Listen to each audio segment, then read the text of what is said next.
Bien, alors je me permets de prendre la parole pour la donner immédiatement à Benjamin Badier. Donc aujourd'hui, il s'agit de présenter son ouvrage publié chez Perrin cet automne, qui est une biographie du roi du Maroc, Mohamed V, sous-titré Dernier sultan et premier roi du Maroc, qui provient d'une thèse d'histoire contemporaine qu'il a soutenue à la Sorbonne.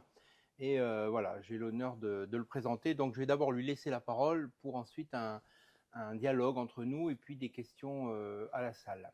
J'annonce, et je m'excuse par avance, je devrais quitter à 2 heures moins le quart pour des raisons professionnelles, rejoindre la Sorbonne, mais vous gardez avec vous Benjamin Badier qui lui répondra à vos questions. Merci beaucoup. Benjamin.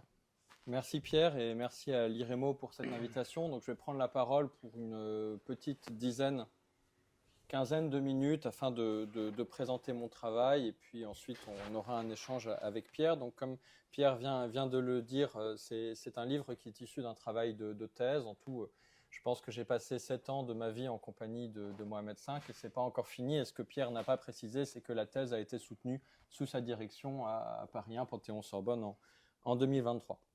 Alors, il s'agit d'une biographie de Mohamed V, qui est un personnage à la fois connu et méconnu, dans le sens où on connaît son nom, on connaît un certain nombre de faits liés à sa vie, et dans le même temps, on ignore beaucoup de choses, en dehors, par exemple, du fait qu'il a été déposé en août 1953, du fait de son opposition à la colonisation et de sa revendication de l'indépendance du Maroc.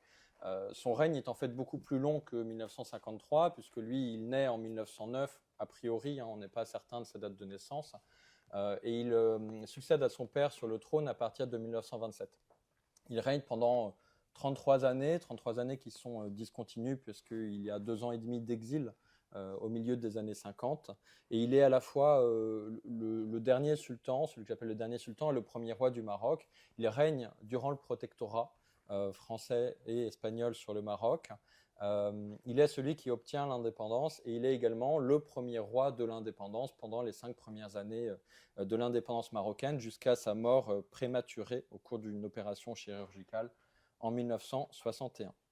Alors c'est donc un personnage sur lequel il y avait beaucoup d'écrits, énormément de biographies qui existaient déjà, la plupart du temps écrites soit par des journalistes, soit par des gens qui sont proches du pouvoir. Donc on est dans le cadre de ce que j'appelle le roman royal. C'est une forme d'hagiographie du personnage royal qui le plus souvent projette les intérêts du présent, les intérêts marocains, les intérêts de la monarchie, les intérêts diplomatiques sur le passé, et qui fait donc une relecture très mémorielle du personnage, centré sur la période de lutte pour l'indépendance et donc sur tous les faits de gloire entre guillemets du personnage.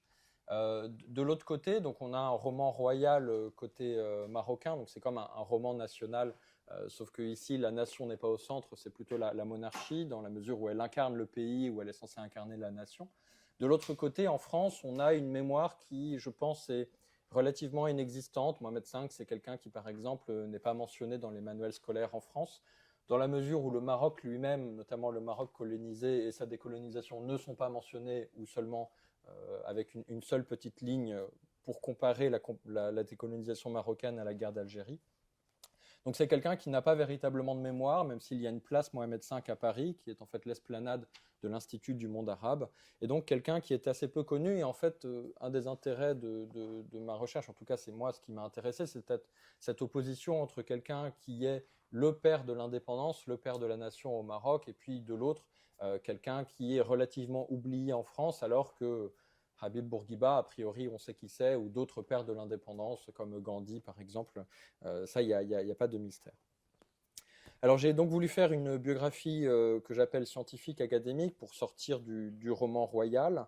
Et également je me donnais 2 objectifs avec cette biographie, au-delà de la personne de Mohamed V lui-même.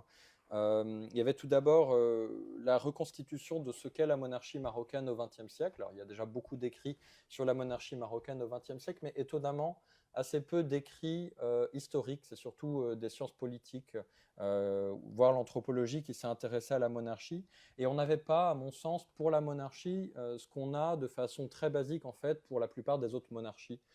Les monarchies européennes, notamment médiévales ou époque moderne. Donc, la question des représentations, la question de la dynastie, la question des successions, voilà, tout ce qui fait une monarchie, tout ce qui fait une dynastie, des choses somme toute assez basiques, mais qui, à mon sens, n'avaient pas été étudiées pour le Maroc. L'exemple que je prends toujours, c'est que on n'avait pas essayé d'expliquer, et même on n'avait peut-être pas identifié le fait que la règle de succession au sein de la dynastie alaouite avait totalement changé durant le règne de Mohamed V.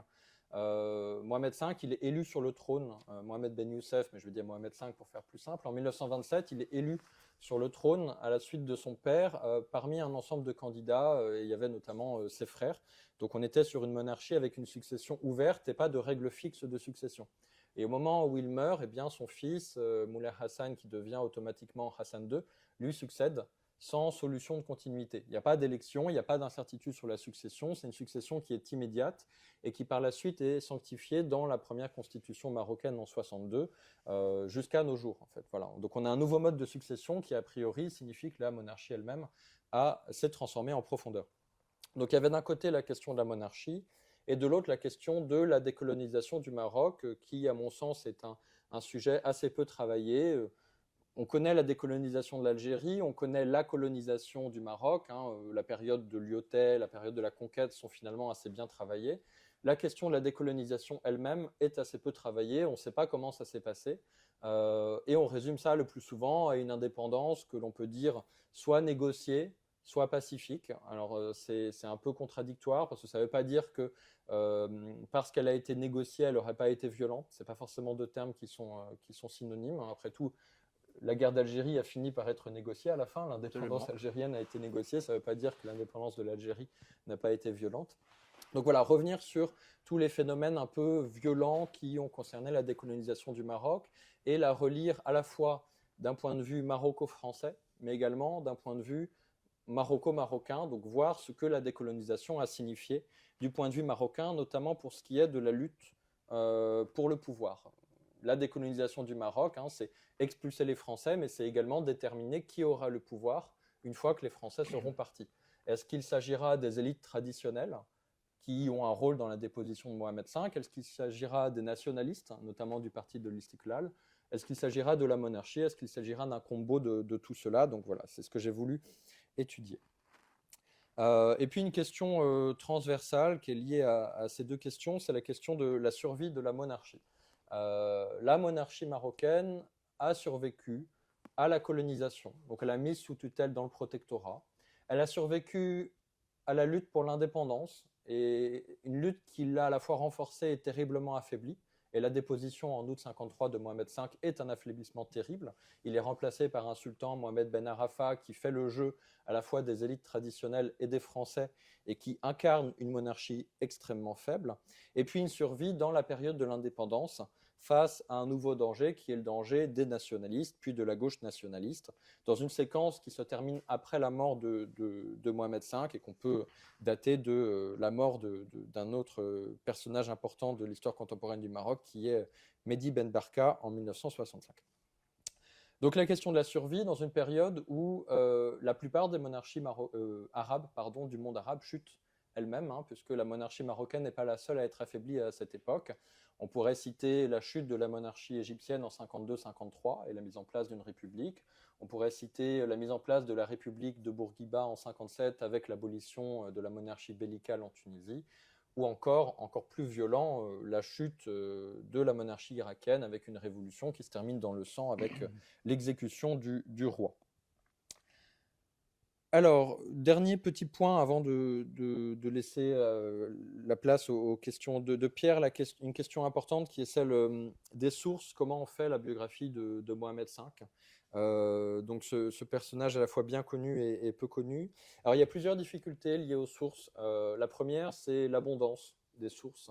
On est sur un personnage contemporain, donc on est sur un personnage sur lequel beaucoup de choses ont été écrites, sur lesquelles lequel on a énormément de photographies, énormément de films également. Je pense que c'est le personnage de l'histoire du Maroc au XXe siècle pour lequel on a le plus d'images et le plus de films, peut-être avant même son fils Hassan II.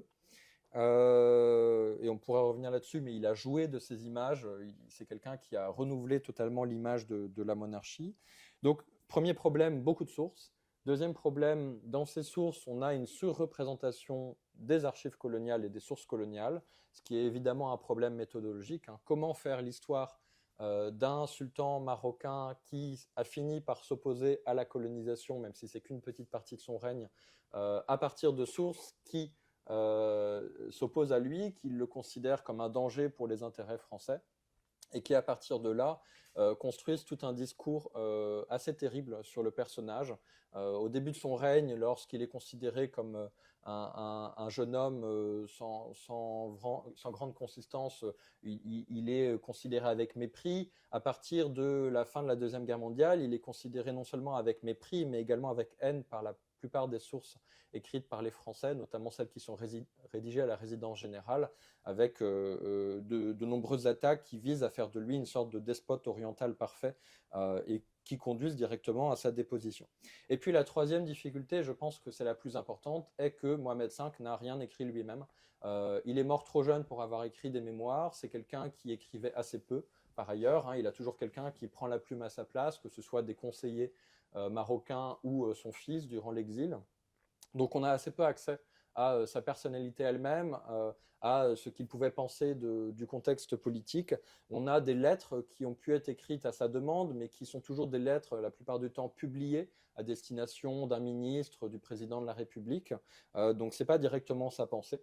On a en revanche un certain nombre de documents qui peuvent représenter son point de vue, même s'ils ne sont pas directement de sa main. On a notamment ses discours, puisque ces discours, il prend de plus en plus sa parole après la Deuxième Guerre mondiale, et après l'indépendance, ces discours sont publiés. Donc ça fait un certain nombre de volumes rédigés en arabe, mais qui ne sont probablement pas rédigés par lui. Donc ils ont été prononcés par lui, mais ils ne sont pas rédigés par lui. Donc il donne son point de vue, il donne le point de vue de son entourage, le point de vue de la monarchie, mais pas forcément son point de vue personnel. Donc il faut faire le deuil d'avoir l'intériorité, le fort intérieur de Mohamed V. Alors comment j'ai essayé de gérer ces différentes difficultés méthodologiques? Eh bien j'ai essayé de hiérarchiser les sources en donnant la priorité aux sources qui s'approchaient de son point de vue. Donc son point de vue à lui quand il y a quelques documents quand même qu'il a pu rédiger, le point de vue de sa famille et de sa dynastie, le point de vue de ses principaux conseillers, ses discours, et puis par une échelle décroissante, le point de vue des nationalistes, et puis pour finir, à la toute fin, le point de vue des intérêts coloniaux français, déformés par leur mépris qu'ils ont pour la personne de Mohamed V. Alors cette hiérarchie, elle a pu changer selon les périodes, puisque pendant la lutte pour l'indépendance, les sources françaises sont plutôt tout au bas de la hiérarchie. Après l'indépendance, du fait d'un rapprochement entre les Français et le palais, les sources françaises, les sources de l'ambassade de France par exemple, remontent dans la hiérarchie. On pourra revenir sur toute cette question de sources, hein. Il y en a beaucoup que je n'ai pas évoquées. Pour la première partie de son règne, il y a toutes ces sources en arabe, les poèmes du trône notamment, ou tous les ouvrages hagiographiques, notamment d'un auteur marocain que j'apprécie, qui s'appelle Ibn Zaïdan, et qui est à mon sens l'auteur marocain le plus important de la première moitié du XXe siècle, et qui pourtant est assez peu connu.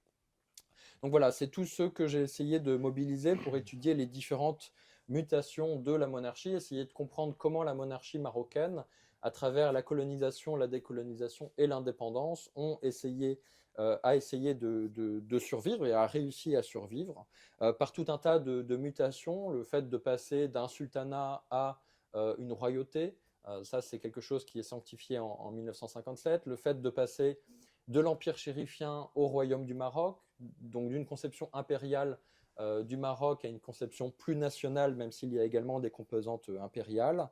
Les luttes internes pour le pouvoir, comment la monarchie a réussi à s'imposer face aux élites traditionnelles, puis face aux nationalistes. Et puis, d'une façon générale, le glissement de la monarchie vers quelque chose de beaucoup plus autoritaire, notamment à la fin du règne de Mohamed V, dans l'opposition, justement. Hein, la volonté de construire un nouveau Maroc indépendant, mais qui passe par une affirmation sans cesse de la monarchie, d'abord contre les élites traditionnelles et les Français, puis contre les élites les élites nationalistes, pardon, avec cette idée que une grande partie de la monarchie, et je vais terminer là-dessus, une grande partie de la monarchie marocaine telle qu'on la connaît aujourd'hui émerge en fait dans la lutte pour l'indépendance et dans les premières années de l'indépendance. Merci Benjamin pour ce propos liminaire. Merci aussi à l'IREMO. On est très heureux d'inaugurer les nouveaux locaux à travers cette conférence pour un livre qui est un événement en fait. C'est un événement intellectuel et un événement historique parce que, comme tu l'as dit, Mohamed V, c'est un personnage absolument central de l'histoire de la décolonisation, de l'histoire du Maroc bien évidemment, et aussi donc de l'histoire franco-maghrébine, si vous me permettez cette expression. Pourquoi est-ce qu'il a été occulté? Parce que je pense que son règne a correspondu à la guerre d'Algérie. Il y a eu donc un effet d'occultation de ce fait, parce que les Français, les pouvoirs publics français se sont concentrés sur cet événement au risque d'occulter donc le voisin marocain. Et puis parce que les Français aussi ont fait, je pense, une erreur majeure. Hein. Je lisais quand le président de la République, Vincent Auriol, découvre que le roi a été chassé de son pays, enfin le sultan à l'époque, il dit mais c'est un coup d'État qu'on a organisé. Et il semble démuni en tant que président de la République, il découvre ça.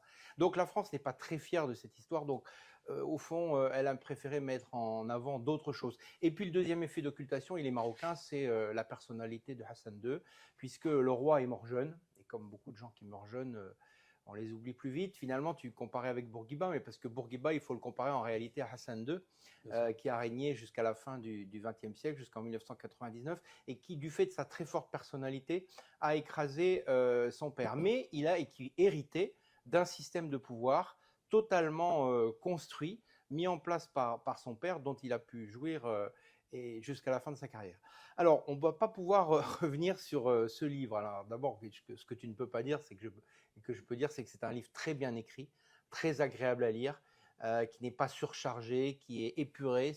C'est un très beau style, c'est un très beau travail d'historien et qui remet à l'honneur la biographie comme un outil incomparable à certains égards. Évidemment, il n'y a pas que la biographie dans l'histoire, mais comme un outil d'élucidation historique tout à fait remarquable. Alors, on ne va pas pouvoir revenir sur l'ensemble de cette vie qui, bien que brève, a été très très riche et qui est séquencée. Hein, il y a d'abord la période de la jeunesse au palais, il y a la période de l'ouverture internationale à partir de la Deuxième Guerre mondiale, qui est vraiment un moment majeur. Il y a la période d'accompagnement du nationalisme. Il y a la période de l'exil, 53-55, pardon. Et puis, il y a la période du règne, ce bref règne tout à fait fondamental et qu'effectivement, on connaît assez mal en France. Le règne indépendant, hein, parce qu'il régnait auparavant. Absolument, du Maroc indépendant.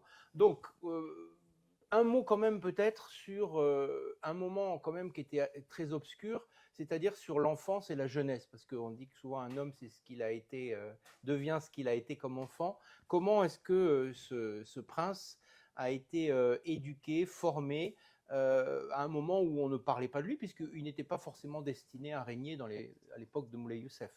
Effectivement, alors c'est quelqu'un dont l'enfance est très difficile à reconstituer, puisque justement, il n'est pas le prince héritier, il n'y a pas de prince héritier au Maroc à cette époque. Donc il est un peu perdu dans l'ombre à la fois du règne de son père et puis de Lyautey aussi, hein, parce qu'en général, quand on parle des premières années du protectorat, on parle de Lyautey. Alors il naît, j'ai dit tout à l'heure, a priori en 1909, en août 1909, le 10 août probablement, même s'il y a encore une incertitude sur sa date, hein, il n'y a pas d'état civil, mais je pense que c'est la date la plus probable. C'est intéressant parce que ça veut dire qu'il naît avant le protectorat, mais qu'en même temps, il n'a pas connu le Maroc indépendant, hein, puisque le protectorat est signé en 1912, lorsqu'il a 3 ans, signé par son oncle Moulay Abdelhafid, qui est rapidement chassé par Lyautey du pouvoir, du trône, pour être remplacé par le père de Mohamed V, donc Moulay Youssef. C'est une enfance qu'on a eu l'habitude de dire pauvre, difficile. On a par exemple La Couture qui nous dit qu'elle était pauvre et qu'il avait l'habitude de sortir dans les rues de Meknès ou de Fès pour se frotter au peuple. Donc ça, c'est quelque chose qui fait partie du roman royal, de la géographie. Quand on regarde les éléments que l'on peut connaître sur son enfance, il a une enfance tout à fait choyée, digne d'un prince tout simplement, hein, du fils du sultan, avec une éducation beaucoup plus soignée que ce qu'on a pu dire assez souvent, une éducation qui est à la fois traditionnelle, hein, il apprend l'arabe, il apprend par cœur le Coran, il est éduqué par le chambellan Tammy Ababou, et puis une éducation également au français, même si visiblement elle n'a pas été totalement achevée, parce qu'il a toujours eu des difficultés à s'exprimer en français, mais il a à ses côtés quelqu'un de très important pour son règne, qui est son précepteur, Mamri, Mohamed Mamri, qui est d'origine kabyle, donc algérienne, et qui lui apprend à la fois la religion et le français. Il y a des tensions entre ces deux éléments, notamment parce que le chambellan Ababou essaye de rendre hermétique le palais aux influences françaises. Et puis pour ce qui est de sa vie quotidienne, donc il vit au sein du palais de Rabat. On a dit souvent qu'il avait grandi à Meknès. Moi, j'ai trouvé aucun lien reliant Mohamed V à Meknès. Donc il grandit à Rabat dans un palais qui est en travaux, en construction, qui est luxueux, de ce qu'on peut en savoir, qui est très grand.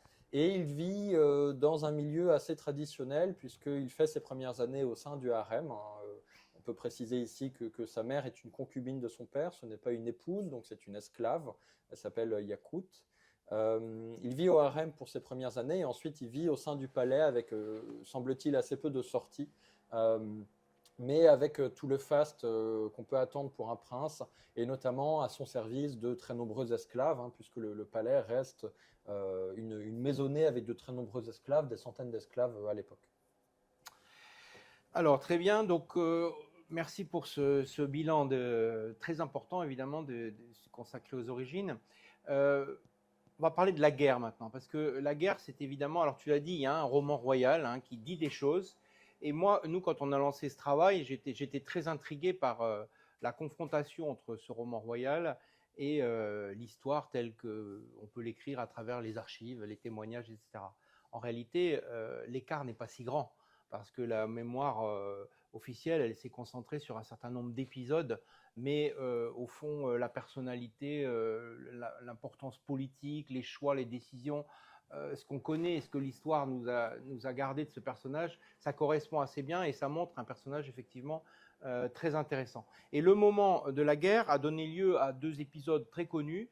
Il y a la question de la protection des Juifs marocains par rapport à Vichy, et puis il y a la question de la conférence d'Anfa, qui nous présente ce moment historique comme au fond le moment où le roi aurait fait comprendre à Roosevelt et aux anglo-saxons la volonté d'indépendance pour son pays. Alors c'est pas là-dessus que j'ai été intéressé par la lecture de ton travail, c'est vraiment ce moment où tu montres à quel point au moment de la guerre, il devient la personnalité sur la scène internationale qu'il va rester jusqu'à sa mort finalement.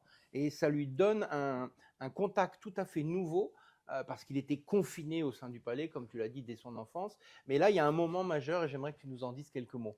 Oui, effectivement. Alors, je ne sais pas s'il le devient à ce moment-là, il essaye de le devenir en tout cas. C'est le moment où, après déjà 30 années de protectorat, le Maroc essaye un peu de sortir de l'enfermement colonial. Le Maroc, pendant 30 ans, n'a pas eu de diplomatie, puisque la diplomatie a été effectuée par la France. En vertu du traité de Fès. En vertu du traité de Fès de 1912. Hein. Le ministre des Affaires étrangères du sultan, à l'époque, c'est le résident général. Mais le résident général n'a pas d'autonomie sur les questions diplomatiques. C'est à Paris que tout se joue. Alors, pendant la guerre, ça fait donc déjà une petite quinzaine d'années que Mohamed V, Mohamed Ben Youssef, règne sur le Maroc depuis 1927. Et il n'a eu aucun contact diplomatique, sauf peut-être avec un nonce pontifical de temps en temps, ou avec quelques têtes couronnées européennes qui lui ont rendu visite dans les années 1930, mais il n'y avait pas d'enjeu géopolitique derrière. La guerre lui permet effectivement de s'ouvrir à l'international. même si je pense que c'est plutôt une occasion perdue au sens où il y a eu une fenêtre diplomatique pour le Maroc, mais que celle-ci s'est rapidement refermée. Alors il y a plusieurs mythes effectivement concernant la Deuxième Guerre mondiale et Mohamed V, à la question de la protection des Juifs. Il n'a pas protégé les Juifs, on pourra revenir là-dessus parce qu'en général c'est le point le plus, pas sulfureux, mais qui provoque le plus de réactions. Et puis il y a effectivement ce qui se passe après le débarquement allié de novembre 1942 au Maroc. Avec l'arrivée des Américains qui sont d'abord repoussés par Noguès donc le résident général avant de l'emporter, et des contacts croissants avec les Américains, notamment d'abord avec le général Patton, puis avec Roosevelt lors de la fameuse conférence d'Anfa. Alors il y a beaucoup de mythes qui ont été créés autour de cette conférence d'Anfa, avec notamment l'idée que Mohamed V y aurait participé et que Roosevelt, à cette occasion, lui aurait promis l'indépendance. C'est faux, tout d'abord parce que Mohamed V n'a pas participé à la conférence d'Anfa. Il a participé à un dîner qui a eu lieu en marge de la conférence, mais il n'était pas lui-même un invité de cette conférence qui se déroulait dans son empire. Les invités, c'était Churchill, c'était Roosevelt, et puis c'était De Gaulle et Giraud pour les Français. Donc Roosevelt a quand même tenu à l'inviter lors d'un dîner privé.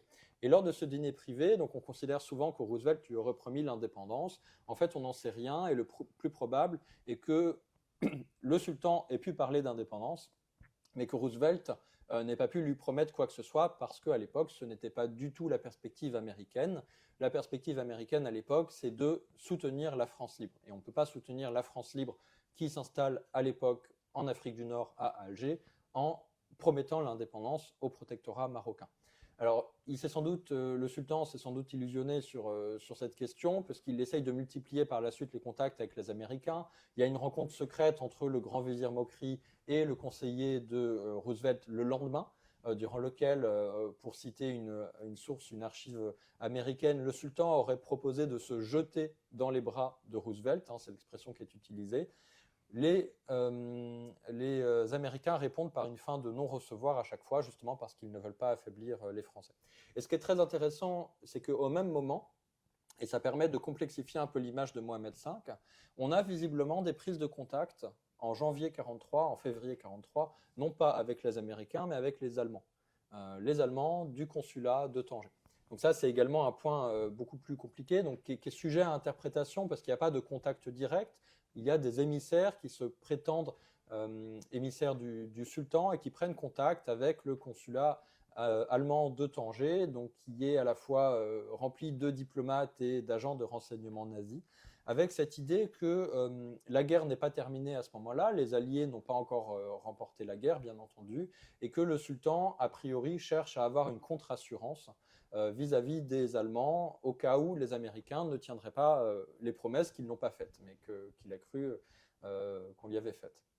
Alors le plus intéressant, c'est pas que Mohamed V aurait voulu faire un protectorat allemand sur le Maroc, pas du tout. C'est des prises de contact qui n'ont pas véritablement de lendemain, mais le plus intéressant, c'est qu'on sait qu'à partir de 1943, il est visiblement dans une optique de sortie du protectorat français. Il veut délier la mainmise des Français sur le protectorat. Alors peut-être avec un protectorat américain, peut-être de façon moins probable avec un protectorat allemand, mais en tout cas sortir de la tutelle française dans l'optique peut-être d'avoir l'indépendance. Alors, il faut rappeler que Mohamed V a été fait compagnon de la libération par De Gaulle. C'est un privilège très rare pour un chef d'État étranger, me semble-t-il. Il y a également le Churchill. Qui n'est pas chef d'État, mais le roi d'Angleterre également. Le roi d'Angleterre, voilà. Donc, en tout cas, dans le monde colonial et hors Grande-Bretagne, c'est un cas unique, effectivement. Bon, on laisse les lecteurs à venir découvrir ces moments très importants de la guerre, de la libération, etc. Tu viens d'employer une expression très importante dans ton livre, parce que ça a même été à un moment envisagé pour le titre du livre, mais ça paraissait peut-être un peu compliqué pour le grand public, le sultan délié. Oui. Est-ce que tu l'as employé, l'expression à l'instant? Je crois. Voilà. Bon, après, je vais revenir sur le moment des années 40 et le compagnonnage avec le nationalisme marocain et sa complexité, mais est-ce que tu peux dire un mot sur ce terme? Bien sûr. Alors, c'est pas le titre du livre, par contre, c'était le titre de la thèse. Tout à fait. Le trône n'a pas échappé. Oui. Alors, Cette idée, ça vient d'un concept de la tradition politique sunnite qui est lié à la modalité ancienne qui a permis à Mohamed V d'accéder au trône. C'est le fameux concept ou l'expression de ceux qui lient et délient, les gens qui sont capables de lier et délier le pouvoir. En 1927, lorsque Mohamed Ben Youssef accède au trône, c'est donc une élection. Il est choisi sur le trône par les Français, mais surtout par un ensemble de notables marocains. Donc, dedans, on a des oulémas, on a des dynastes, on a des notables de la ville de Fès, puisque son père est mort à Fès. Et on a donc une élection qui implique une monarchie contractuelle. On a un ensemble de personnes qui se reconnaissent le droit de reconnaître un sultan, d'élire un sultan, d'apporter leur allégeance au sultan. Donc c'est ce qu'on appelle la baïa, c'est à la fois l'allégeance et c'est le serment d'allégeance, c'est le document. Et on n'est pas sultan de façon unique, il n'y a pas d'intronisation. On est reconnu sultan par un ensemble de personnalités politiques ou de communautés, donc les oulémas de Fès, telle tribu, la ville de Casablanca, etc. Donc, en 1927, on a un ensemble de serments d'allégeance qui sont signés et qui reconnaissent le sultan. En échange, bien sûr, d'une reconnaissance de leur propre pouvoir. C'est une monarchie contractuelle, donc on reconnaît le pouvoir du sultan, et en échange, le sultan reconnaît l'autorité de pacha, de caïd, etc. Cette allégeance, ça doit être sans cesse réitérée, notamment au moment des grandes fêtes religieuses, les deux Aïds, mais également le Mouloud. On a des cérémonies très grandioses où le sultan à cheval reçoit l'allégeance réaffirmée d'un certain nombre d'acteurs marocains. Le sous-entendu de cette monarchie contractuelle, du fait que l'on reconnaît l'allégeance au sultan, eh bien le sous-entendu, c'est qu'on pourrait retirer cette allégeance. Je te reconnais comme sultan, le sous-entendu, c'est je pourrais ne pas te reconnaître comme sultan. D'où la nécessité de réitérer cette allégeance. Et à mon avis, c'est un axe, une clé de lecture très importante, fondamentale pour le règne de Mohamed V, puisque Mohamed V a tout fait par la suite, et la transformation de la monarchie dont j'ai parlé, c'est ça. Il a tout fait pour sortir de ce système où la monarchie est dépendante de la reconnaissance par d'autres acteurs politiques. D'un système contractuel, de ce système contractuel, d'une monarchie qui est liée à un certain nombre d'acteurs. Donc lui-même a essayé de délier la monarchie, et c'est pour ça que je parle du trône lié et délié, mais la conséquence de ça, c'est qu'il a lui-même été délié. La décolonisation de 1953, la déposition de 1953, c'est les Français qui sont impliqués dans cette déposition, mais c'est également une partie des élites marocaines. On connaît très souvent le pacha de Marrakech, Tami El Glaoui. Pourquoi ils ont déposé le sultan? Eh bien parce qu'en même temps que le sultan affirmait et revendiquait l'indépendance, il affirmait une nouvelle vision de la monarchie, déliée de ses contraintes, de ses devoirs, une monarchie beaucoup plus verticale, qui n'acceptait plus de reconnaître le pouvoir naturel d'autres élites marocaines et qui ne les considérait comme des fonctionnaires. Et quand on regarde comment s'est passée la décolonisation, encore une fois, la déposition en 1953, eh bien, on a un ensemble de représentants des élites marocaines qui choisissent de délier. Et ils le disent explicitement, on délie le pouvoir du sultan. On ne le reconnaît plus comme sultan et on va accorder notre allégeance à quelqu'un d'autre, à un autre imam, à un autre commandeur des croyants. Donc c'est pour ça, à mon sens, que la métaphore de lier et délier, c'est à la fois une expression de la tradition politique sunnite, mais c'est également une clé de lecture majeure pour comprendre le règne de Mohamed V. On a une dialectique à la fois d'alliance, de rupture de ces alliances et de nouvelles alliances tout au long de son règne. Ce qui est fascinant dans ce livre, c'est qu'on voit au fond le passage de l'Empire, comme tu l'as dit dans l'introduction, à la monarchie, c'est-à-dire une transformation profonde de l'État marocain. C'est-à-dire qu'effectivement, l'État contractuel sultanien traditionnel devient un État-nation dont on ne peut pas dire qu'il est jacobin parce que ce serait inadapté, mais en tout cas très centralisé, assez pyramidal, assez autoritaire, et ça engendre une transformation profonde de la place, du statut des élites marocaines, notamment les élites tribales, les élites confrériques, etc. Je ne parle même pas des oulémas, qui faisaient partie de tout un appareil politique complexe. Et là, la lecture de ton livre, à travers la vision que tu donnes, montre très bien la transformation de cette société au fond, et c'est évidemment un phénomène majeur.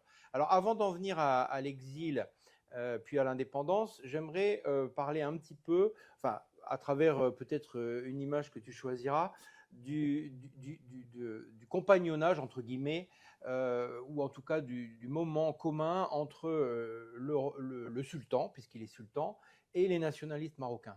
On sait que ce sont de jeunes nationalistes de Fès dans les années 30 qui ont inventé la fête du trône, qui l'ont promue et qui est devenue d'ailleurs la grande fête annuelle au Maroc. Aujourd'hui, c'est un moment très important, au moment de l'anniversaire de l'élection du sultan, en quelque sorte.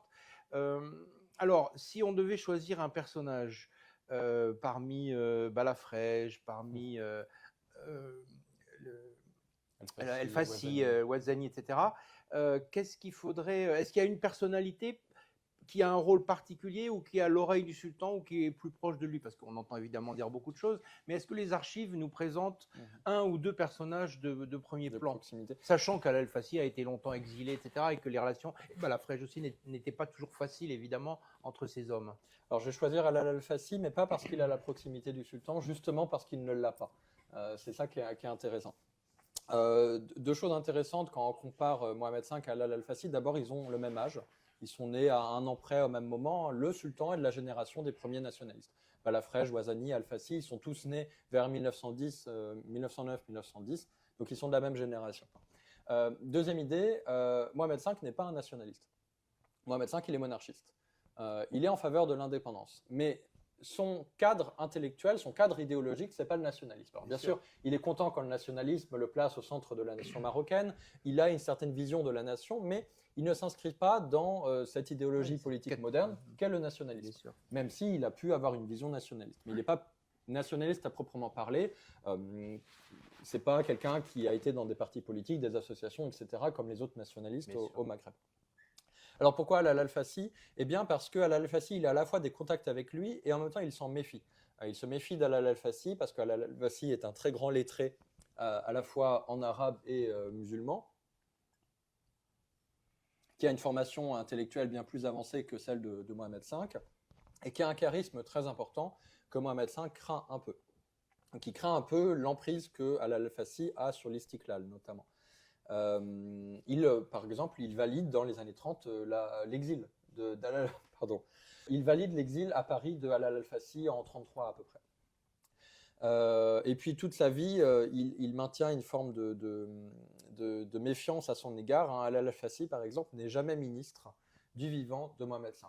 La première fois qu'Al Fassi devient ministre, c'est l'année de la mort de Mohamed V sous Hassan II, par exemple. Il devient ministre d'État. Ça montre bien qu'il y a une forme de méfiance. Alors, il y a quand même confié des fonctions importantes, par exemple la présidence de la première cour et éphémère cour constitutionnelle marocaine en 1960. Alors, ce qui est intéressant quand je dis que Mohamed V n'est pas un nationaliste, c'est que dans son entourage très proche, on a des nationalistes, mais ce n'est pas les nationalistes de premier plan. Ce sont des conseillers. On a par exemple Mouline, on a Guédira, mais on a des gens qui, la plupart du temps, pour ceux qui sont plus proches de lui, ne sont pas des membres de l'Istiklal. Ce sont des gens qui sont à côté, qui sont des indépendants. Et ce sont les gens sur lesquels Mohamed V a cherché à s'appuyer après l'indépendance pour gouverner le Maroc.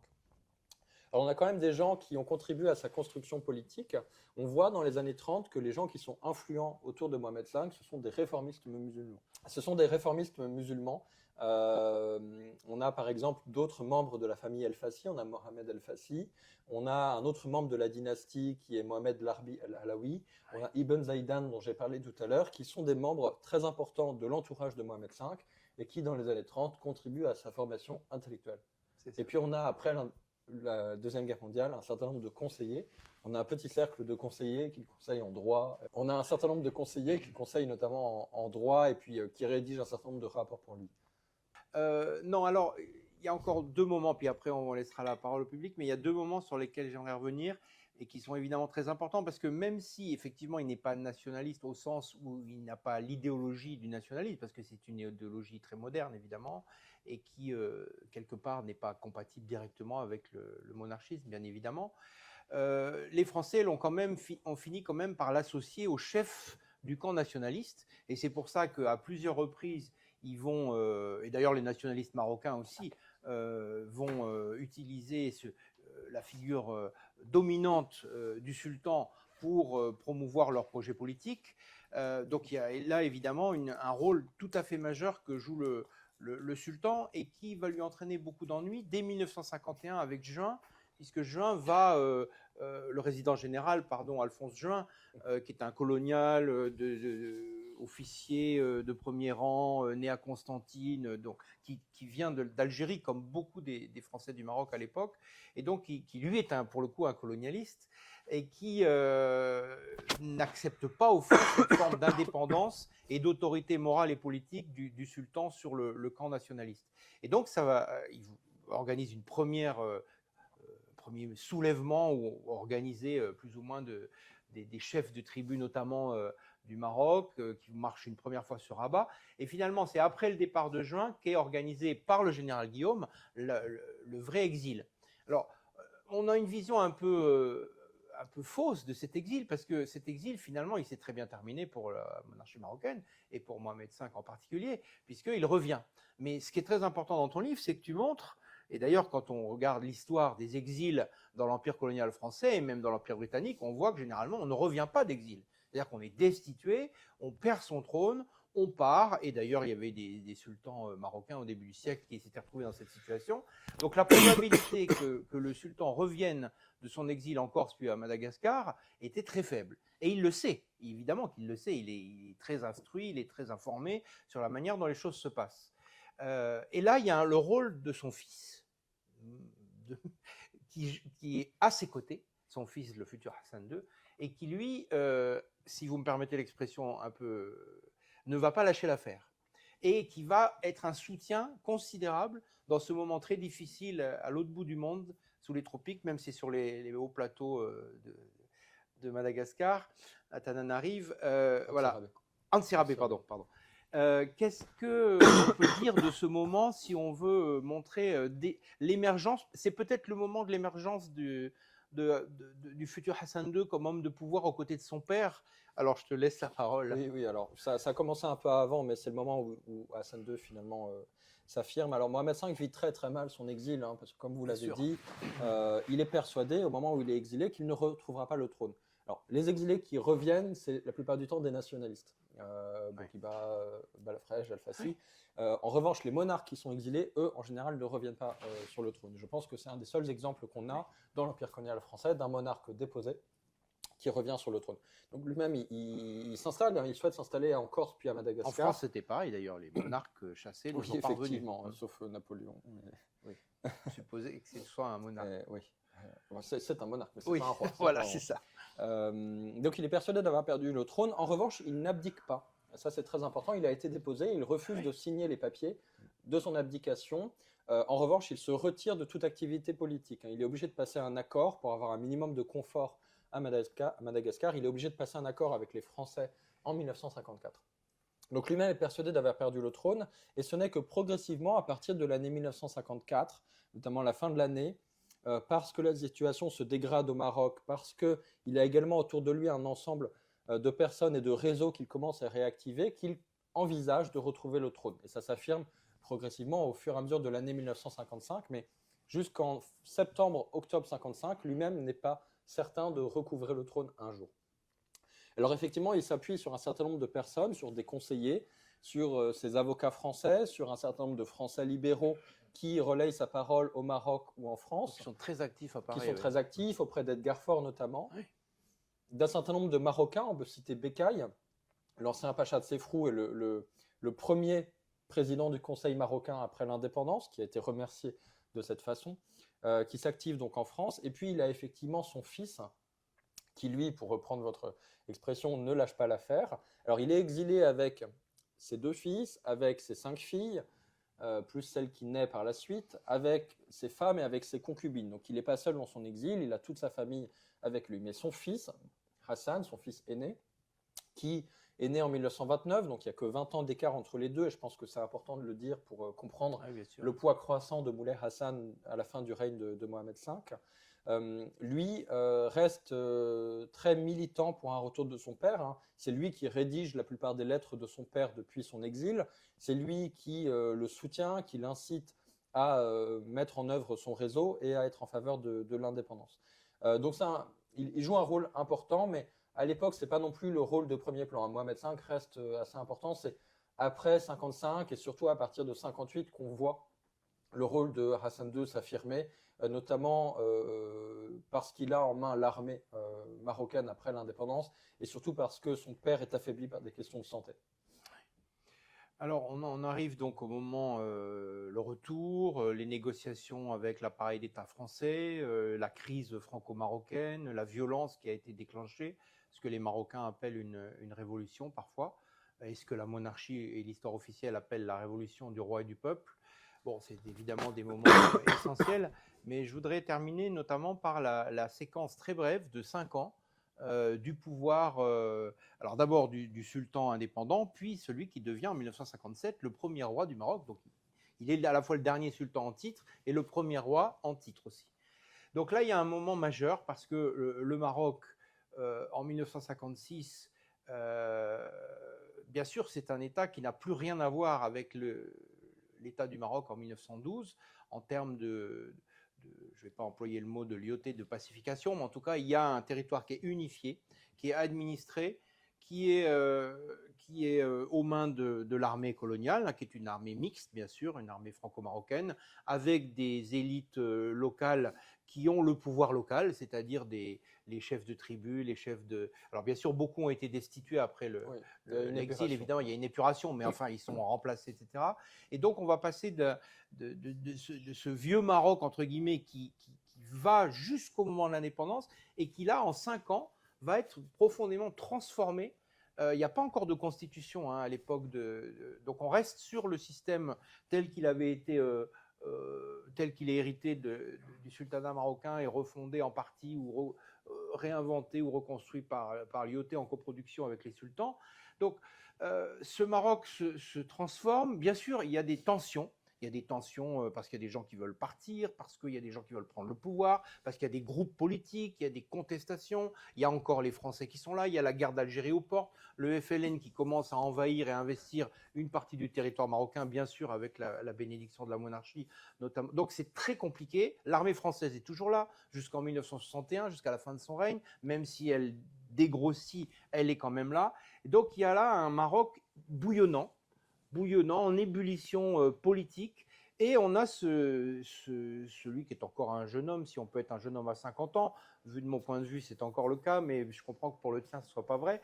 Mais en tout cas, ce jeune roi qui va naviguer en eau trouble, en eau très trouble, et qui sait, alors bien sûr, il s'appuie aussi sur son fils, mais qui va manier finalement son intérêt et les intérêts de l'État et qui vont sauver effectivement la monarchie marocaine, dont rien ne dit à l'époque qu'elle va traverser le XXe siècle. Alors, qu'est-ce qu'il faudrait retenir? Parce que, bon, là aussi, je renvoie les lecteurs au livre parce qu'il est admirable, mais qu'est-ce qu'il faudrait retenir de ce moment, en termes notamment de capacité d'action, de vision politique de Mohamed V dans ce moment précis? Oui, alors effectivement, vous l'avez très bien dit, en 56, parce que la rupture c'est novembre 56, hein, l'indépendance c'est c'est novembre 55, l'indépendance c'est mars 56. Ouais. La vraie rupture elle est fin 55 au moment du retour et de la restauration avec la promesse d'indépendance. Donc il y a beaucoup de choses qui ne sont pas réglées, hein, l'Afrique du Nord, le Maghreb est encore en pleine ébullition. Il y a un petit nombre de certitudes. Tout d'abord, on sait que l'indépendance va se faire dans la coopération avec les Français, la fameuse indépendance dans l'interdépendance. Ça, c'est une certitude. Les Français restent après l'indépendance et participent à la construction de l'État marocain post-indépendance. La seconde certitude, c'est que la nature du régime marocain, c'est une monarchie. Ça, c'est une certitude. Le prestige de Mohamed V est trop fort pour qu'il en soit autrement. Il est le personnage, le père de l'indépendance. Il a lutté pour l'indépendance, donc on ne peut pas avoir autre chose et il n'y a pas d'autre option politique, il n'y a pas d'autre figure qui pourrait s'imposer. En revanche, l'incertitude porte sur la nature de cette monarchie. Est-ce qu'il s'agit d'une monarchie constitutionnelle, par exemple? Alors, par monarchie constitutionnelle, je ne veux pas dire une monarchie qui a une constitution, parce qu'aujourd'hui, la monarchie marocaine a une constitution, mais ce n'est pas une monarchie constitutionnelle au sens de la monarchie britannique, par exemple, au sens où le roi règne sans gouverner. Au Maroc, le roi, même si c'est une monarchie constitutionnelle, il règne et il gouverne. Donc, la question, c'est est-ce qu'on va vers une monarchie où le roi règne et gouverne, ou une monarchie où le roi règne sans gouverner? La solution qui est choisie bien sûr par la monarchie, c'est une monarchie où elle a le plus de pouvoir, où elle gouverne également. Et pour faire cela, eh bien, elle se retrouve confrontée à ses anciens alliés, les nationalistes, qui eux aussi notamment le parti de l'Istiklal, estime avoir une légitimité à gouverner le Maroc, y compris avec une monarchie constitutionnelle. Toute la fin du règne de Mohamed V pendant la période indépendante, c'est une lutte, et également le début du règne de Hassan II, c'est une lutte pour renvoyer les nationalistes et les partis à des acteurs politiques secondaires.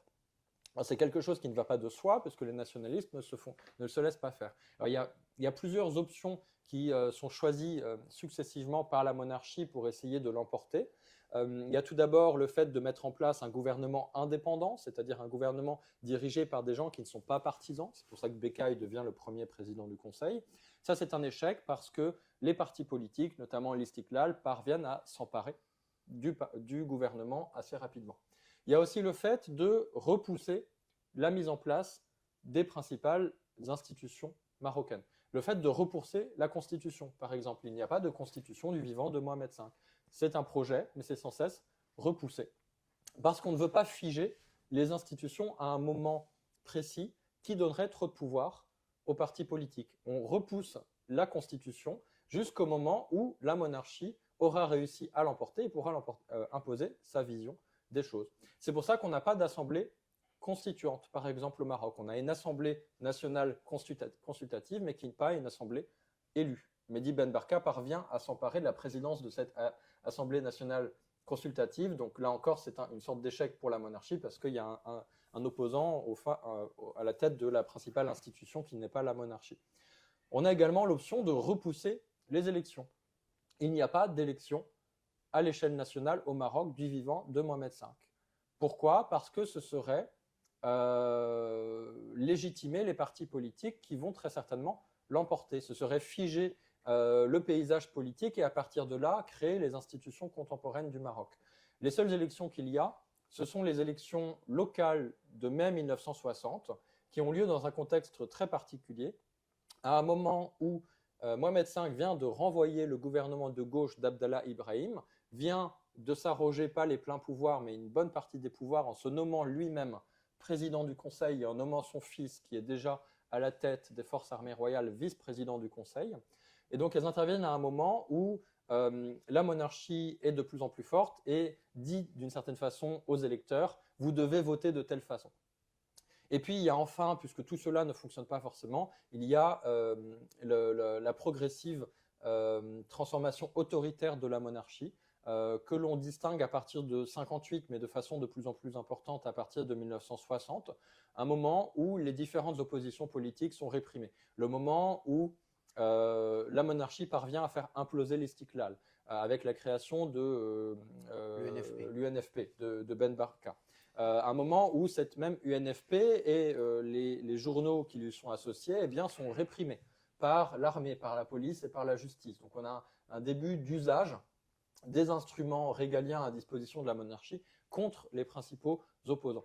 Donc on a un certain nombre d'étapes qui constituent un bras de fer entre d'un côté la monarchie et les nationalistes, qui contraignent la monarchie un peu à reculons à devenir de plus en plus autoritaire. Ce n'était pas un projet, la monarchie marocaine n'est pas autoritaire par nature, elle le devient progressivement au moment après l'indépendance, mais on voit bien comment ce glissement autoritaire contribue également à façonner les institutions du Maroc indépendant jusqu'à nos jours. Et pour en revenir à votre question, quelle est la place de Mohamed V dans tout ça? Eh bien, on voit que on est au-delà de ce qu'on a pu présenter comme un génie politique dont Hassan II serait l'incarnation.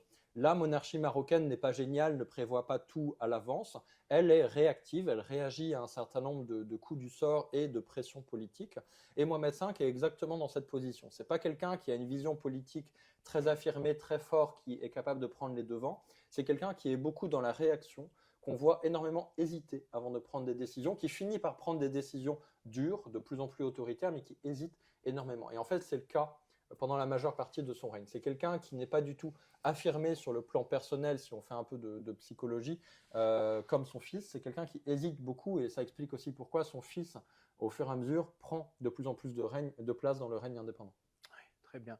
Alors, il en ressort un personnage très riche, que effectivement je ne vais pas dire la légende royale, mais le roman royal dont tu parles avait finalement amoindri, parce qu'on s'est focalisé sur un certain nombre de moments très précis qui serait censé donner l'essence même de l'homme et du règne. En fait, évidemment, c'est beaucoup plus complexe, mais il en ressort par certains côtés beaucoup plus intéressant.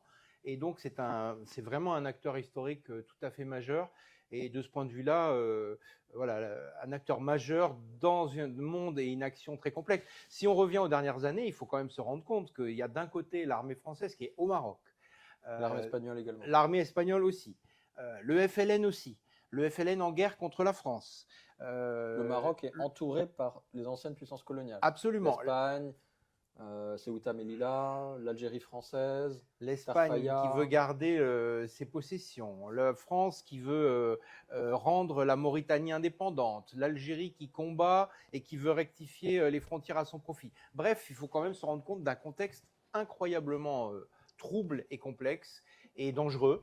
Et voilà, donc c'est toute cette complexité que tu restitues. Alors, un dernier mot avant de donner la parole au public. La réception pour l'instant de l'ouvrage, est-ce qu'on peut en dire quelque chose ou c'est encore un peu prématuré? Alors, je ne pourrais pas conclure Non, forcément, mais non, alors non, si on pas parle une de la conclusion. réception au Maroc, puisque je Voilà, pense que c'est de voilà. ça dont il s'agit. Eh Non, bien, les deux. Les deux.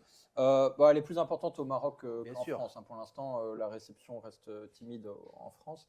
Au Maroc, il est étrangement bien reçu, malgré un certain nombre de C'est pas passages étonnant. qui pourraient gêner notamment la mémoire officielle concernant les Juifs, concernant les Allemands, concernant la complexité de la décolonisation.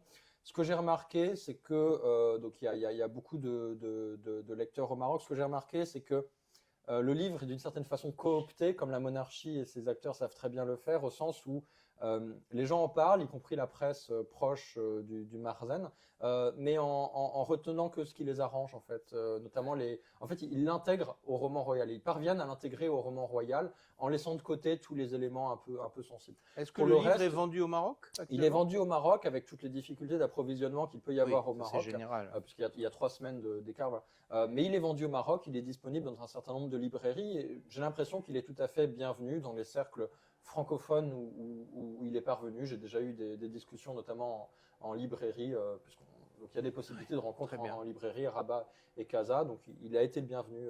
Bravo. Il faut espérer qu'il sera traduit en anglais et en espagnol. Alors en anglais, je ne sais pas, parce que la plupart des spécialistes anglophones du Maroc parlent déjà français. En revanche, j'aimerais bien qu'il soit traduit en arabe, même si je pense que ça posera des questions encore plus compliquées. Donc il faudra faire très attention à ce que l'ensemble des passages soit conservé dans la traduction. Et en espagnol aussi, parce que c'est aussi une histoire qui les intéresse. Alors voilà, j'en ai fini. Merci infiniment pour cette présentation, pour ce travail de 7 ans, comme tu as dit, et effectivement, pour arriver à ça, heureusement que la bonne vieille thèse d'histoire existe encore. Voilà, donc la parole est à vous, ou bien j'imagine aux personnes qui sont en ligne aussi, si elles veulent poser des questions. Oui. Merci infiniment de la qualité de vos travaux et veuillez nous excuser de ne pas être 500 à vous écouter, mais ça valait vraiment la peine. J'ai 3 ou 4 questions et je vais les énoncer l'une après l'autre et vous répondrez si vous pouvez. Premièrement, la naissance du roi.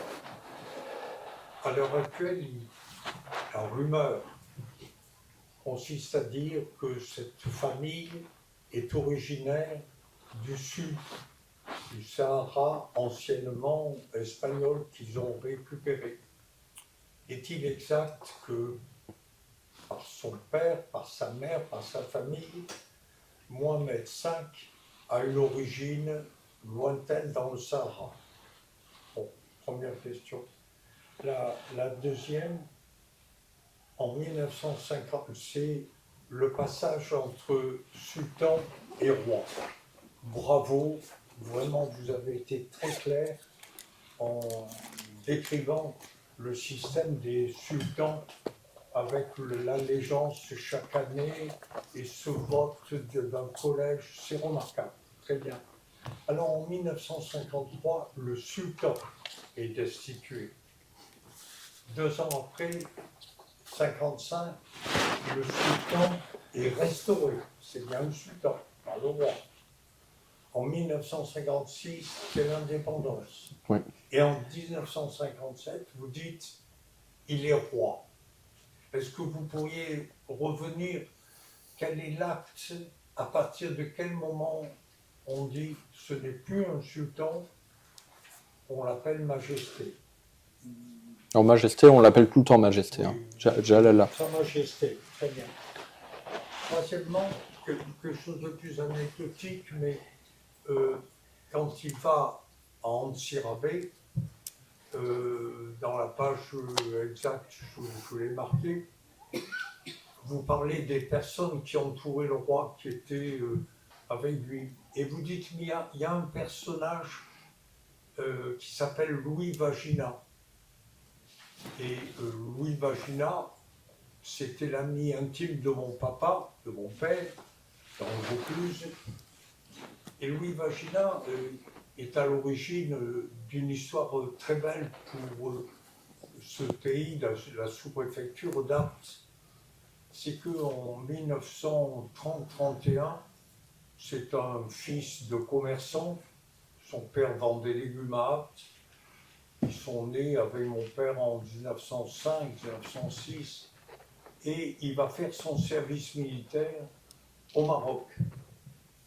Et il m'a raconté, Louis m'a raconté, que un jour, un officier vient et dit: est-ce qu'il y a parmi les soldats français quelqu'un qui a le permis de conduire et qui voudrait devenir chauffeur du sultan? Comme Louis Vagina s'ennuyait terriblement en tant que soldat français au Maroc, il dit: oui, je prends. Et de là est née une intimité. Et Louis Vagina a fait venir les Blancs, les Gabriel, une douzaine de familles pour gérer les palais du sultan. C'était toute une confrérie de frères, de beaux-frères, d'oncles, par les mariages, mais tous issus d'Apt, de cette sous-préfecture. Et la question que je voulais vous poser, Mohamed V est venu à Apt dans les années 55-56, mais je croyais qu'il avait suivi le roi à Antsirabe. Or vous dites non, il n'a pas suivi, il a géré le palais de Casablanca, et avec son autorité, il gérait par des Aptésiens qu'il avait mis dans tous les palais de Fès, etc. Il gérait tous les palais. Le glissement autoritaire, est-ce que le glissement autoritaire de 1961, 62, 63 avec la 102 correspond à la naissance du Marzem et à la puissance qu'a le Marzem? D'accord. Quelle est l'origine? Ben, merci beaucoup. Donc, je vais y répondre rapidement. Alors, sur l'origine des Alaouites, je ne sais pas si vous faites référence au Tafilalt, qui est la région Oui. pré-saharienne de l'autre côté de l'Atlas, à l'est. Ce n'est pas une région qui est aux mains des Espagnols. Hein. Et c'est la région dont sont originaires les Alaouites. Ils se sont installés, je crois, au XIIIe siècle, dans cette région en provenance d'Arabie aujourd'hui saoudite. C'est une famille chérifienne qui descend du prophète. Mais donc ils viennent du Tafilelt, et à différents moments du règne de Mohamed V, il y a un retour dans le Tafilelt pour honorer les premiers sultans de la dynastie alaouite au XVIIe qui sont enterrés là-bas. Mais donc il n'y a pas d'origine du Sahara occidental, si c'est ça la question qui était posée derrière. Alors pour ce qui est du passage de sultan à roi, alors c'est quelque chose d'un peu provocateur de ma part, cette idée qu'on serait passé d'un sultan à un roi. En fait, il est déjà roi dans sa titulature avant 57. Il est Malik. Il est Malik. Voilà. Malik, ça fait partie de la titulature. Mais ça fait partie de la titulature à côté de sultan, d'amir al-Mouminin. Donc, il y a un ensemble de titres. Et le titre le plus important à l'époque, au 19e par exemple, au début du 20e, en fait, c'est amir al-Mouminin, commandeur des croyants. Et sultan, par ailleurs, notamment dans les archives françaises. Là, le changement en 57, lorsque ce changement est fait par une annonce publique du palais en août 57, un mois après l'abolition de la dynastie bellicale en Tunisie, donc c'est connecté, ce changement, en fait, revient à supprimer le terme sultan. Le terme amir al-Mouminin, commandeur des croyants, est toujours là. Mais à dire, à partir de maintenant, le seul terme qui peut être utilisé, c'est le terme sultan. Et ça va au-delà. On ne peut plus dire Mohamed Ben Youssef, qui est le nom de sultan, le nom traditionnel de sultan. À partir de maintenant, on doit dire Mohamed V avec un nom de règne, ça convient mieux à un roi. Et on applique d'ailleurs ce nom de règne de façon rétroactive à ses ancêtres qui portaient également ce nom-là. Alors le titre Malik, c'est un titre dans sa version réinterprétée qui apparaît au Maroc dans les années 30, dans la bouche des nationalistes, qui commencent à l'appeler Mohamed V également, notamment après la Deuxième Guerre mondiale, et qui s'inspire à la fois des monarchies européennes et surtout des monarchies moyen-orientales qui sont en train de se réinventer au même moment. La monarchie égyptienne et la monarchie saoudienne, on est à un moment où le titre de roi réapparaît également dans l'entre-deux-guerres et devient le principal titre des monarchies du monde arabe en général. Et donc c'est un peu plus tard au Maroc, mais c'est dans cette continuité. Et donc le titre de roi est très lié à l'idée nationale et à l'idée d'indépendance. Donc c'est normal qu'après l'indépendance, on le retrouve. On pourrait presque se demander pourquoi ils ont choisi ce titre, peut-être pour sa modernité politique, mais le titre de calife ne serait-il pas plus prestigieux alors qu'il l'a aussi? Alors, il est commandant des croyants, mais le titre de calife n'est jamais utilisé, au sens de khalifa. Khalifa a un autre sens au Maroc, c'est les représentants du sultan dans les villes. Parce que c'était les sultans ottomans étaient califes aussi? Ils étaient aussi califes, mais dans le cas du Maroc, c'est pas le titre qu'on utilise. Et puis par ailleurs, il y a la question de religion. En fait, le titre de commandant des croyants reste à l'époque, mais il est un peu mis de côté d'une certaine façon. On le trouve plus autant dans les sources marocaines au profit du titre de roi. C'est Hassan II dans les années 70, au moment où il est affaibli et au moment où l'islam politique commence à émerger, on voit une réactivation, une remise en avant du terme de commandeur des croyants, qui reste présent mais secondaire. Pour ce qui est de Louis Vagina, effectivement, on pourra en discuter tout à l'heure, j'ai des questions à vous poser d'ailleurs, parce que c'est un personnage sur lequel j'ai pas mal cherché, donc je suis très content d'avoir quelqu'un dans le public qui connaît ce personnage. Effectivement, il n'est pas en exil, hein, il reste à Casa, il gère les biens du pouvoir.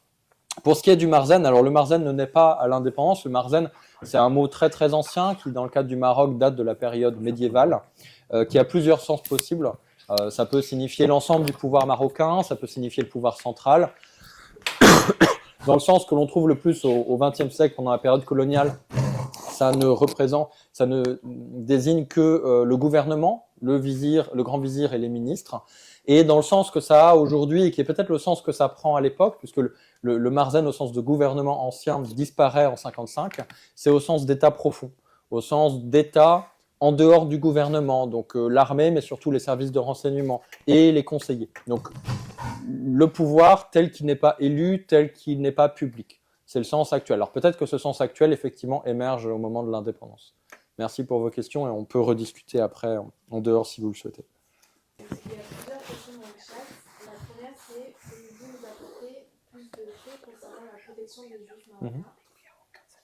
Avez-vous eu l'occasion d'accéder à des sources qui reprenaient les rumeurs selon lesquelles Mohamed V se serait fait tuer par son fils Hassan II? Alors, pour ce qui est des Juifs du Maroc, c'est une question très très compliquée qui est liée à un pilier assez récent du roman royal marocain, qui est que donc Mohamed V aurait pris la protection des Juifs du Maroc pendant la période antisémite de Vichy, donc de 40 à fin 42. On retrouve par exemple dans ce roman royal, c'est assez présent en ligne par exemple sur les réseaux sociaux, l'idée selon laquelle le résident Charles Noguès aurait demandé au sultan l'accord pour faire porter aux Juifs du Maroc des étoiles jaunes, donc comme les Juifs en Europe. Et Mohamed V aurait répondu d'accord, mais dans ce cas vous en faites quelques-unes de plus pour moi et ma famille. Dans les faits, en fait, il n'y a pas eu de projet de port de l'étoile jaune, c'est un mythe absolu. Il y a d'autres mythes de ce genre, je les passe, c'est le plus important. En fait, il faut s'entendre sur ce qu'on appelle la protection accordée par le sultan aux Juifs. Si par protection on entend opposition formelle au daïr anti-juif et à la législation anti-juive, ce n'est pas le cas, puisque l'ensemble de la législation anti-juive a été scellée. Hein, le sultan a apposé son sceau sur la législation anti-juive immédiatement après sa transposition depuis la France, donc en octobre 1940 et à l'été 1941.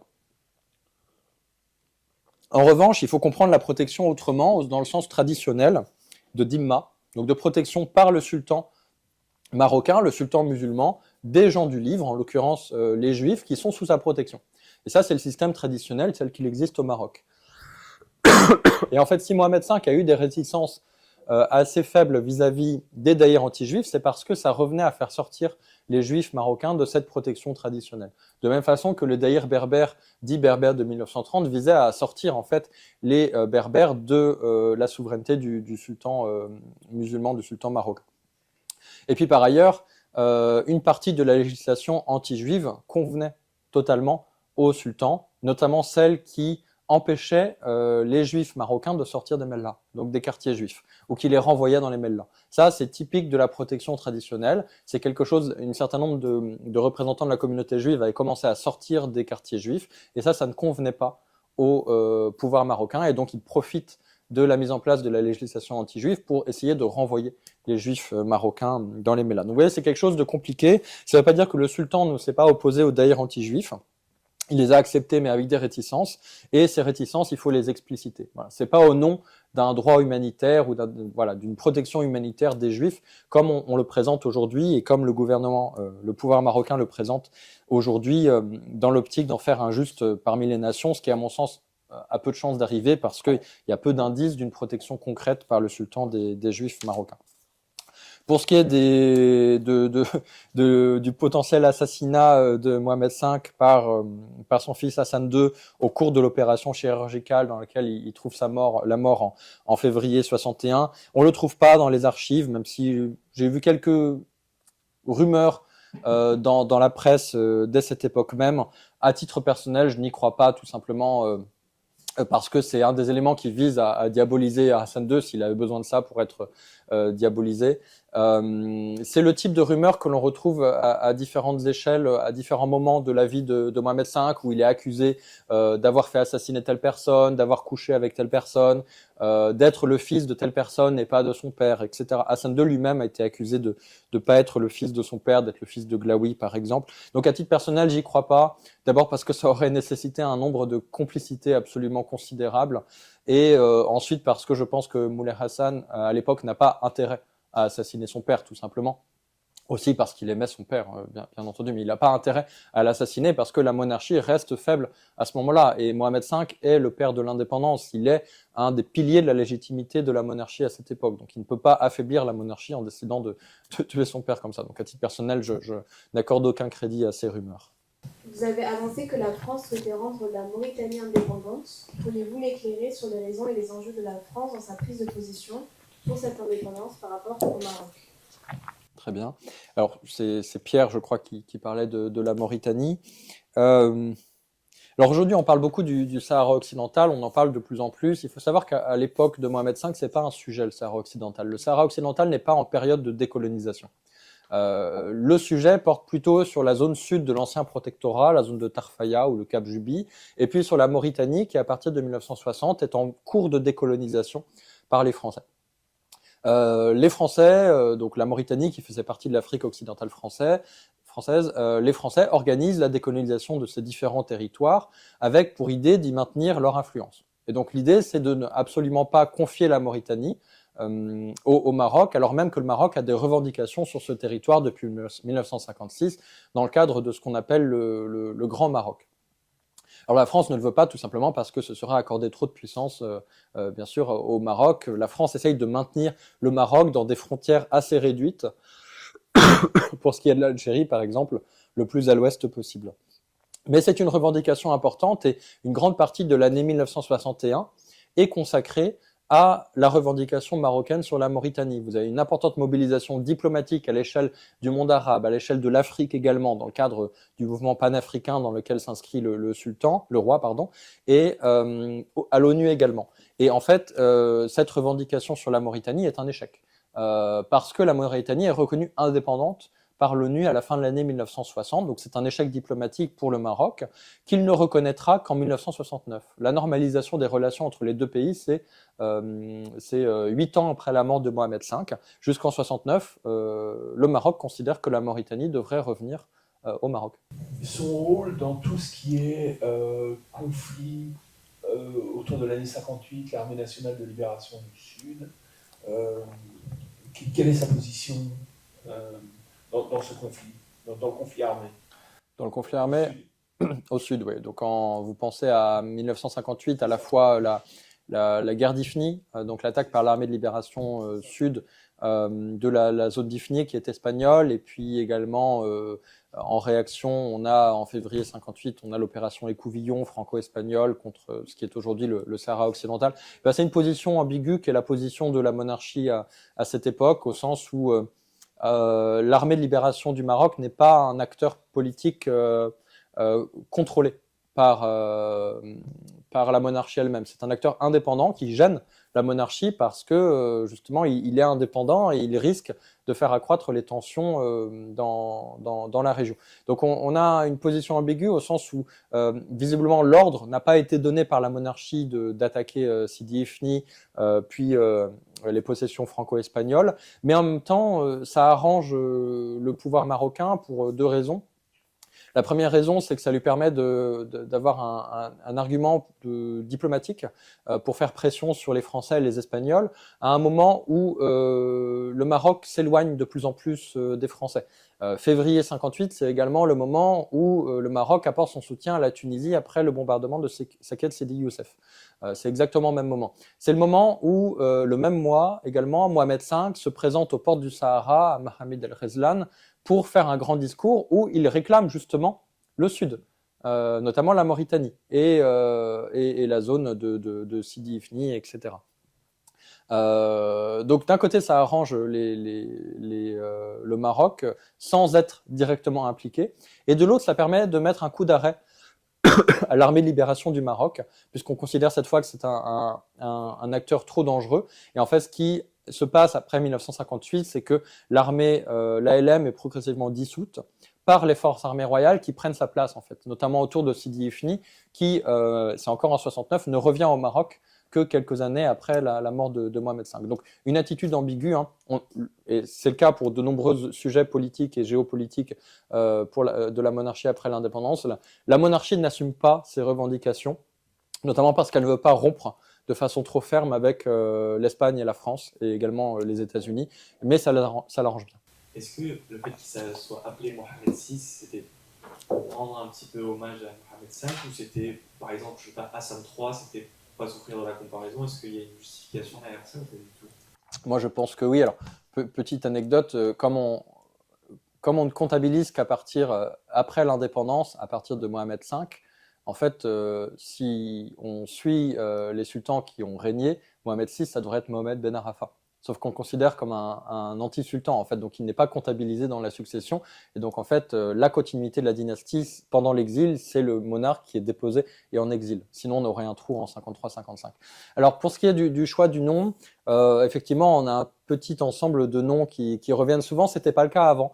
Si on prend les premiers sultans au XXe siècle, bah, on a Abdelaziz, Abdelhafid, on a Youssef, et ensuite on a Mohamed, et c'est le 5e du nom. Donc on a un certain nombre de noms, et Hassan, Moulay Hassan Ier, c'était le premier du nom également. Je pense que ça a changé après l'indépendance, et je pense qu'on a exactement la même chose que ce que faisaient les Capétiens, donc en France, à l'époque médiévale, notamment 12e, 13e, 14e, c'est-à-dire que la légitimité et la continuité dynastique passaient très souvent par une alternance de noms. On a Philippe, puis on a Louis, puis on a Philippe, puis on a Louis. Et donc ça permet d'avoir une continuité dynastique qui marche pour d'autres grandes familles. Et je pense que c'est ce qui se passe depuis l'indépendance. Effectivement, c'est quasiment certain que Mohamed VI se nomme ainsi en hommage à son père et que le futur Hassan III se nomme ainsi pour avoir Mohamed Hassan. Voilà. Donc on a ici une illustration de la transformation des règles de succession avec la mise en place de cette primogéniture masculine stricte où c'est le fils aîné du roi qui va lui succéder. Merci.